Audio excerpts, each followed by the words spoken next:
তো ওই মেয়েটা নাকি স্টুডেন্ট যে সে কল দিচ্ছে যে স্যার আপনি কই, সে বলছে সে গলিতে আছে, এটা সে কিন্তু লোকেশনটা কিন্তু ইনফর্ম আগে থেকে। তারপরে আমরা কিন্তু নিউজটা জানছি মরার, মানে সে মারা গেছে সেটা নিউজ জানছি আমরা 6:15-20 পরে। তো আমরা এই আশেপাশে দোকানে জিজ্ঞেস করলাম যে আপনি কখন জানেন বা আপনি জানেন কিনা। সে বললো যে আমি দোকানটা খুলছি 5টার দিকে, তখন থেকেই সে জানে যে এখানে কিছু একটা হয়েছে, ঘটনা ঘটছে। এই মাঝখানের 1 ঘন্টা 20 মিনিট বা 1.5 ঘন্টা এই সময়টা কি হয়েছে, ইভেন ভিতরে আপনার এই বাসার দরজার চিপা দিয়ে পর্যন্ত ব্লাড আছে, এবং বাইরে ন্যাকড়া দিয়ে ছবি আছে, আমাদের কাছে ছবি আছে, ভিডিও আছে, ন্যাকড়া দিয়ে এই রক্তগুলা মুছার ট্রাই করা হয়েছে, ন্যাকড়া দিয়ে রক্ত। এবং সে প্রত্যেকটা দরজায় সে কিন্তু ধাক্কা দিছে, একটা সিঙ্গেল মানুষকেও দরজা খুলে নাই।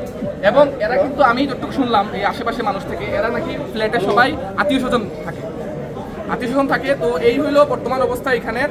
প্রশাসন এখনো পর্যন্ত তাদের লেন্দি, এখনো পর্যন্ত ক্রাইম সিনের অবস্থা আপনারা জানেন তো, ক্রাইম সিন মানুষ অনেক বেশি, এখানে ক্রাইম সিন নষ্ট হয়ে যাওয়ার একটা পসিবিলিটি থাকে। প্রশাসন এখনো পর্যন্ত এই জিনিসটা দ্রুতগতিতে করে নাই। আমাদের একটাই দাবি, আমাদের জবিয়ান ভাই, আমাদের ভাইয়ের বিচার যত দ্রুত সম্ভব করতে হবে। আমরা এখান থেকে এক চুলো নড়বো না, আমাদের জাস্টিস দিতে হবে এখানে। লাশ এখনো 3 ঘন্টা যাবত উপর অবস্থায় লাশটা পড়ে আছে। ক্রাইম সিনের যে সদস্যরা আসার কথা, তারা 2 ঘন্টা পরে আসছে। পুলিশের লোকজন মানে শুধুমাত্র ওসি হয়তো বা আধা ঘন্টা 1 ঘন্টা পরে আসছে, বাকি যত সব কর্মকর্তা তারা সবাই 2 ঘন্টা পরে আসছে। এখন থেকে হত্যাকাণ্ড হওয়ার প্রায় 3 থেকে 7 ঘন্টার উপরে সময় অতিবাহিত হয়েছে। এখনো পর্যন্ত লাশটা একইভাবে শুধু প্রশাসনের গাফলতির কারণে এখনো পর্যন্ত আমরা এখানে কোনো প্রকার আসলে কি হয়েছে এখানে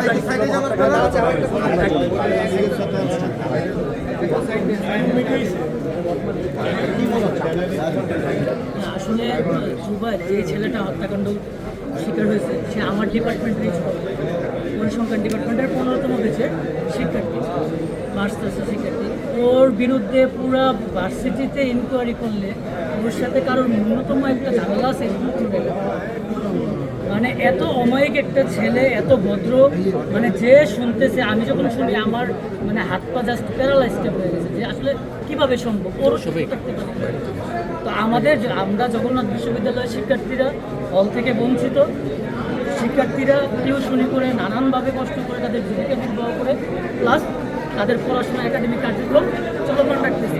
তো একের পর এক বিভিন্ন ধরনের ঘটনায় আমাদের জগন্নাথ বিশ্ববিদ্যালয়ের শিক্ষার্থীদের উপরে যে ধরনের মানে সহিংস হামলা বিভিন্ন ঘটনা হয়, এগুলো আমরা আসলে মানে আজকে এই যে আমাদের জাফর ভাই আছে, সিনিয়র ছাত্রদের ওনার মুখ থেকে আপনারা শুনলেন, উনি এতক্ষণ ভিতরেই ছিল।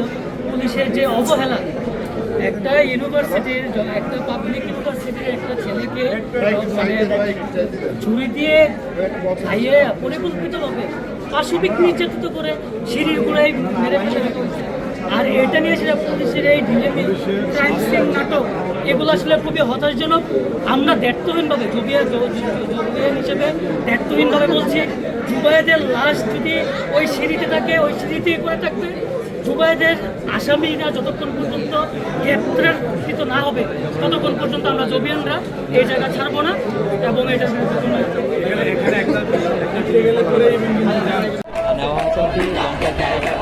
অবরোধ করে শিক্ষার্থী ছাত্রদলের রয়েছেন, যারা বিভিন্ন স্লোগান দিচ্ছেন, তারা